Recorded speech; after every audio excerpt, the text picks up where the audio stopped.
इस राष्ट्र को खंडित करने वाले जितने भी कार्य हैं, आपको अब इस बात का दुख नहीं होगा कि मैं मुख्यमंत्री नहीं बना। दुनिया आपको याद रखेगी, ध्यान रखिएगा।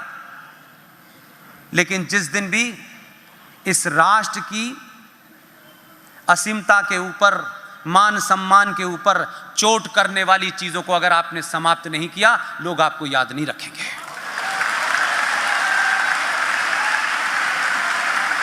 सरकार चुनाव हारने से भी चली जाती है, एक बार इसी पे दांव लगा के देखो। तय करें कि स्कूल की किताबों में पढ़ाया जाना है कि एक मुख्यमंत्री 3 बार चुनाव जीता, ये किताब में तो पढ़ाया जाएगा, लेकिन अगर सदियों तक पढ़ाया जाए, लोगों के मन मस्तिष्क में रहे, तो जिस तरीके से अयोध्या में मंदिर का निर्माण हो रहा है, इस धार के अंदर जितनी भी नाजायज चीजें हैं उनको एक रात में समाप्त कीजिए। ये बार बार आपको मैंडेट नहीं दिया जाएगा।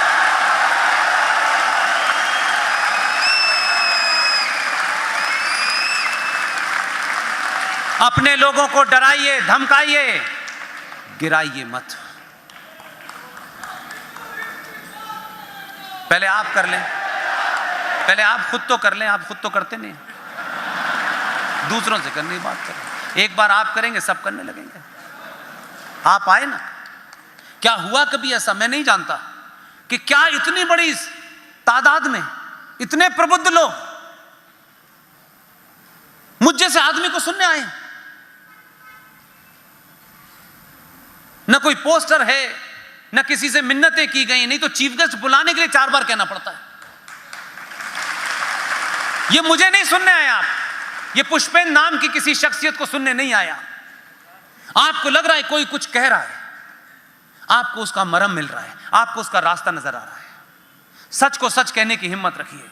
इस्लाम is not a religion, Islam is a political ideology to capture power, और कुछ नहीं है। क्या फलसफा है, क्या फलसफा दिया है?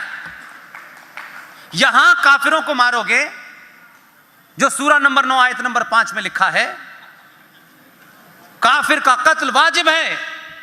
यहां काफिर को मारते मारते तुम बच गए, तो उनकी औरतें, उनकी संपत्ति तुम्हारी, और तुम मर गए तो अल्लाह मियां ने वहां बार खोल रखा है, वहां हूरे हैं। अब कोई लौट के नहीं बता रहा हमको कि वहां हूरे मिली कि नहीं मिली।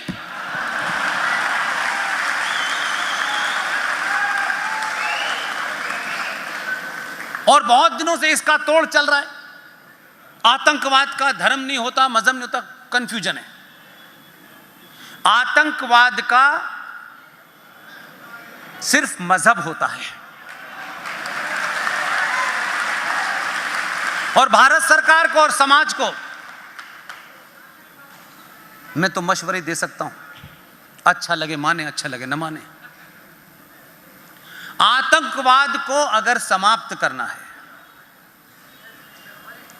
तो आप फांसी वांसी जो कुछ देना है दे दीजिए। नहीं, अभी उसके बाद मसला जरा सीरियस है। आप सजा तो कानूनी तौर पे दे देते हैं। जिस दिन भी इस्लामिक जिहाद को, आतंकवाद को समाप्त करना है, जो भी इस्लामिक आतंकवादी है उसे गोली मारें पहले तो, और फिर चौराहे पे जो सबसे बड़ा कूड़ा घर हो उसमें डाल के पेट्रोल आग लगा दें।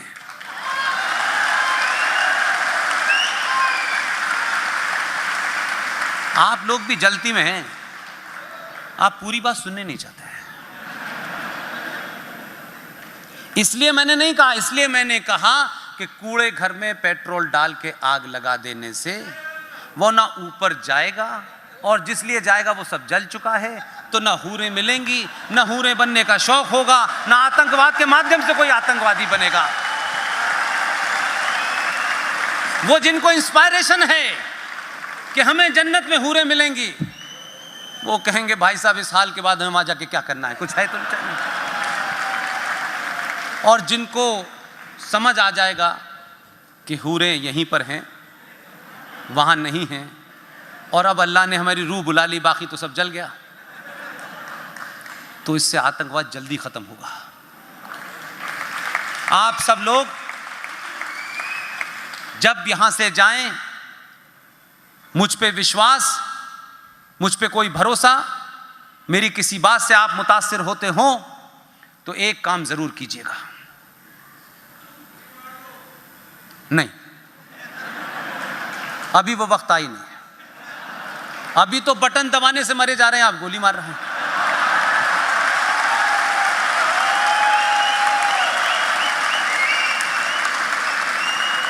एक काम सब लोग करें, जो बेटियां घर में हैं, जो भाई हैं, जो माएँ हैं, आप उस समय को जरूर तय करें। पैसा कमाने के लिए इतनी भागदौड़ न करें कि जिन चीजों के लिए आप पैसा कमा रहे हैं वही न रहें। अपने बेटे से, अपनी बेटी से खूब संवाद करें। उसके मन में जितने सवाल हैं, अच्छे बुरे, जो आपको नापसंद भी हैं, उसे बोलने का मौका दें। जब बेटी 19 साल से ऊपर की हो जाए तो मां उसे दोस्त की तरह बात करे, बेटी की तरह न करे। और अपनी बेटियों को समझाएं, बताएं, खूबसूरती की परिभाषा तैमूर की अम्मी नहीं है।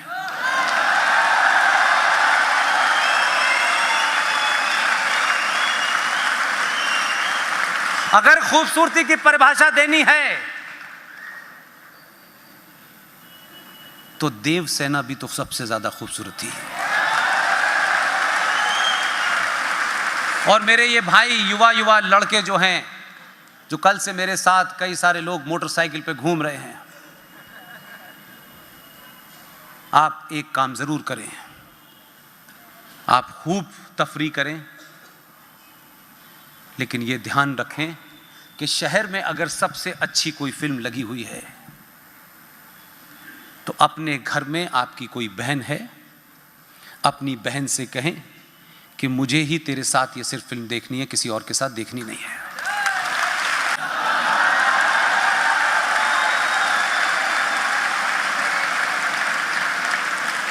और भाई बनना है तो बाहुबली बनिए।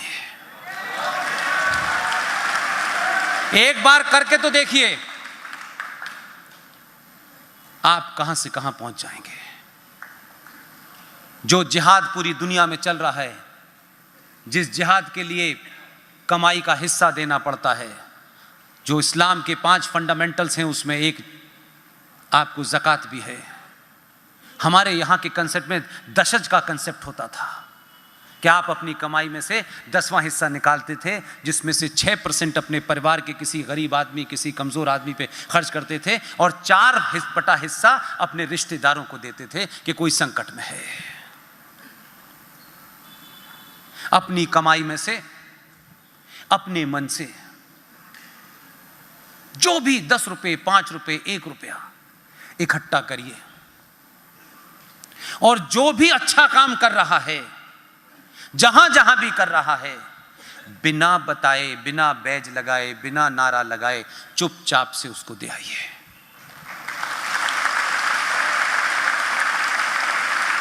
अभी विक्रम भाई ने कहा कि सारी व्यवस्था, इनके तमाम सारे लोग इसमें लगे हुए थे। मैं कई पुलिस वालों से मिला, आपके शहर के एक बड़े पुलिस अफसर थे, पिछली बार मैं आया था, उनसे भी मिला। उन्होंने बातचीत में मुझे एक बात कही। उन्होंने कहा कि मुझे योगी से एक आइडिया मिला। वो आइडिया उन्हें यहां नहीं मिला बेचारों को। चलिए अच्छी बात है, आइडिया कहीं से मिल जाए। उन्होंने कहा कि मैं जब यहां था, आप भी हैं शायद, मैंने सुना है कि वो इस प्रोग्राम में आए, लेकिन ऐसे पदों पर बैठने वालों का सार्वजनिक नाम नहीं लेना चाहिए। वो अपने हैं तो उनके अपने की पहचान को बनाए रखिए। उनका नाम लेकर के, उनके बारे में कह करके सार्वजनिक करने की आवश्यकता नहीं है।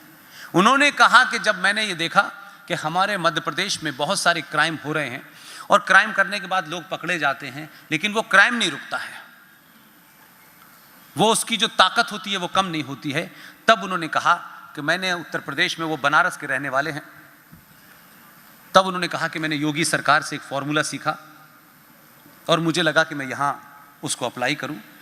तब उन्होंने कहा कि यहाँ बहुत सारे ऐसे माफिया डॉन हैं जिनकी अरबों की प्रॉपर्टी है, वो जेल चले जाते हैं, उनका ख़ानदान मज़े करता है, फिर वो 10-20 साल बाद छूट जाते हैं, वो प्रॉपर्टी उनकी हो जाती है। बोले मुझे मोदी से आइडिया आया कि गुंडे को पकड़ो और गुंडे के साथ साथ उसकी प्रॉपर्टी को ध्वस्त कर दो।